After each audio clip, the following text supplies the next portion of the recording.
Next on Worcester News Tonight, weapons taken, now the search is on to find the suspect. And tributes across the city to the victims of the attacks in Paris.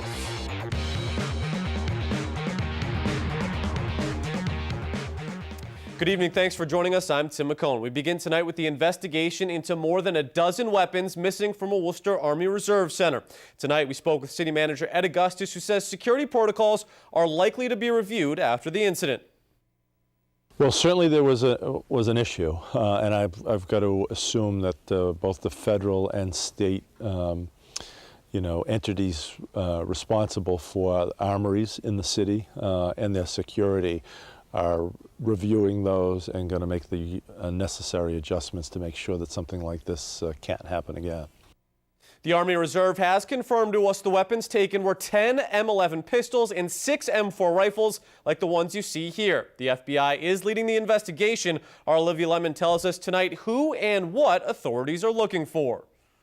I think it's crazy. I'm just shocked it happened there, out of all places. It's just a scary thing to happen at this time. Word of weapons stolen from the Lincoln Stoddard United States Army Reserve Center has people around Worcester concerned. City Manager Edward Augustus confirms in a statement Monday an unidentified male suspect is wanted in connection to the theft of 16 weapons. He says it happened sometime Saturday evening or early Sunday morning. I think it's just crazy that someone would even break into an army base to begin with to steal weapons. The city confirms fire and police responded hours later Sunday morning after an employee called reporting smoke and signs of a break-in. Worcester Police is working with the FBI in the investigation. Nothing at this point in time that would tie this to, any specific threat or anything else at this point. These sorts of things, people are going to be chasing and investigating no matter what.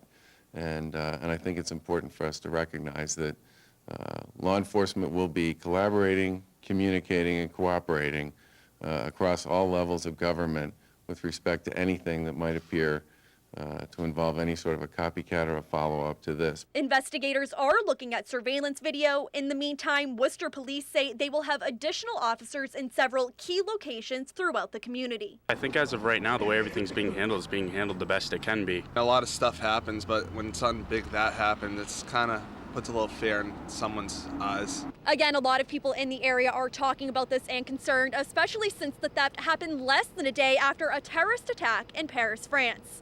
At the Army Reserve Center in Worcester, Olivia Lemon, Worcester News Tonight. The terrorism in Paris is causing a direct impact on the growing refugee crisis in Syria. Governor Charlie Baker even changing his mind on the matter. Reporter Kayla Mamalak has the details.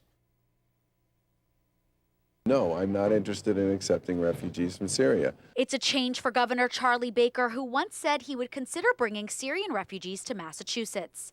But after the recent terrorist attacks in Paris, the governor has changed his mind. My view on this is that the safety and security of the people of the Commonwealth of Mass is my highest priority. Many other innocent people will be paying the price. Amjad Banassi was born, raised, and attended medical school in Syria. He says he was lucky enough to escape oppression in the 1980s, but it's not the case for millions of Syrian refugees today. He says the attacks on Paris are by no means a representation of his religion. To kill them in this barbaric way is not us, not our religion. So my heart goes for those innocent people who suffered there.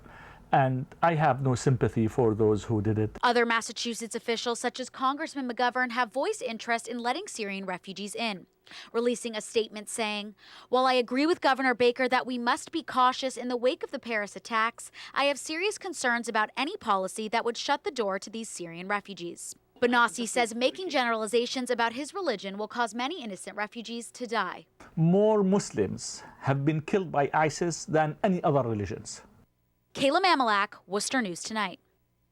Tributes across the city today for the victims in Paris. The Mass DOT lighting the Kenneth Burns Bridge, the colors of the French flag.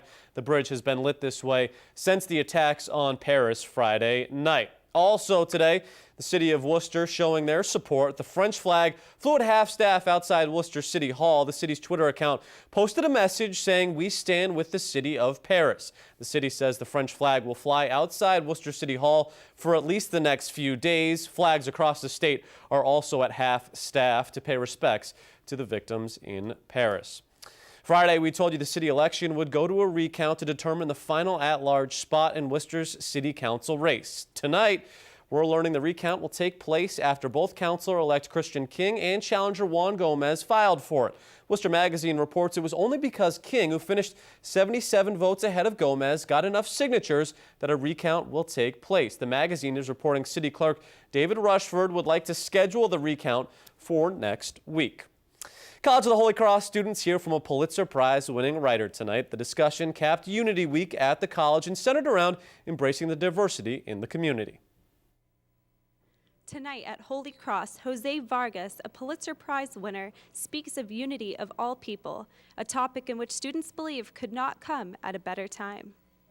I think it was really fitting to have Mr. Vargas come and just tell his story and tell his experience. Because we need to have these conversations. We need to talk about the issues that are the most pressing ones here in our country. Vargas is an undocumented American who has been featured in the New York Times and Time magazine for the stories he has written about his life. It's only a piece of paper. It's like a plaque and then a piece of paper that says I have a Pulitzer, but I don't have a green card. I think I'd rather have the green card than the Pulitzer.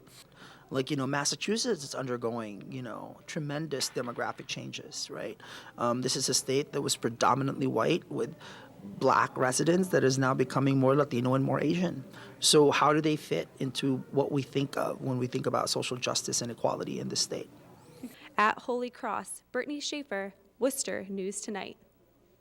The search continues in New Hampshire for a missing college student from Holden. 23-year-old Jake Nahn was last seen Thursday night in Plymouth. Our Andy Madison spoke with his family today and has more. And we'll get to that story in just a bit. But right now, Massachusetts teenager Philip Chism is on trial for killing his math teacher. And today, his attorneys made a surprising admission. Alicia Palumbo has the latest.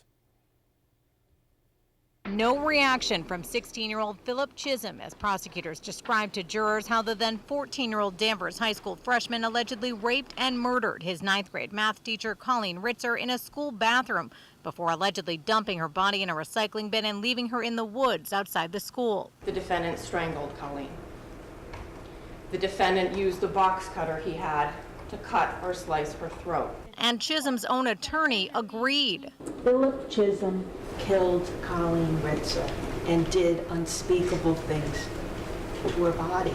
Defense attorney Denise Reagan said jurors need to focus on why her client would do such a thing. He was severely mentally ill. He had been suffering from a psychotic disorder since the age of 10. But the prosecution argued this was no psychotic break, alleging it was all premeditated. When 14-year-old Philip Chism arrived at Danvers High School, he had in his possession a blue sweatshirt with a hood, gloves, a mask, a box cutter, and a terrible purpose. The prosecution's first witnesses showing jurors the bloody clothes Chism was found wearing after the murder and his allegedly cold demeanor when questioned about a bloody box cutter found in a woman's wallet in his backpack. He asked who the blood belonged to. Whose blood was it? And how did the defendant respond? He said, it's the girl's. The trial is scheduled to resume 9 a.m. Tuesday. The prosecution's next witness is expected to be Colleen Ritzer's mother. At Salem Superior Court in Salem, Massachusetts, Alicia Palumbo, Worcester News Tonight. Well, as I mentioned before, the search continues for that 23-year-old college student from Holden. Let's go now to Andy Madison, who has more.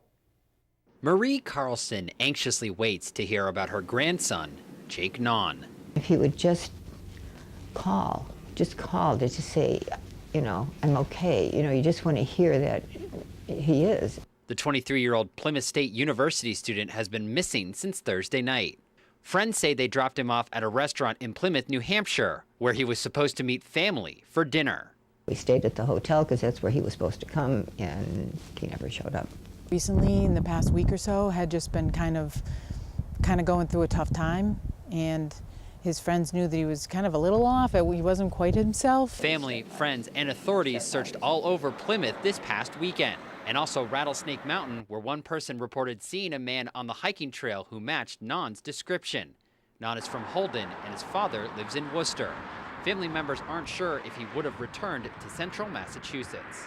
he really doesn't have a lot on him. He's got a little coat, maybe a hat, not much. So if he went anywhere else, I just don't know where that would be. This is a photo of Nan from inside a New Hampshire supermarket, one of the last places he was seen.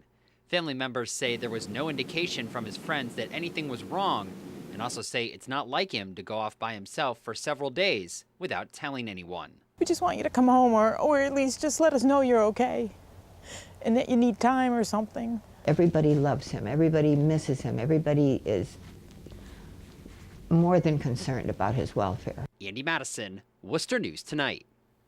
The Worcester Bravehearts have won back-to-back Futures League championships in their first 2 years of existence, and the news keeps getting better for the franchise, as today the team announced that they've been selected to host this year's All-Star Game.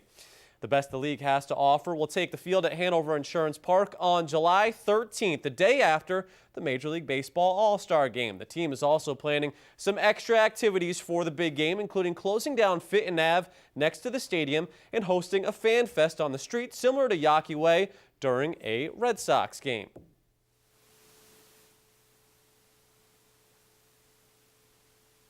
One of the things that we're planning is that it's more than just a game. It's an all-star experience.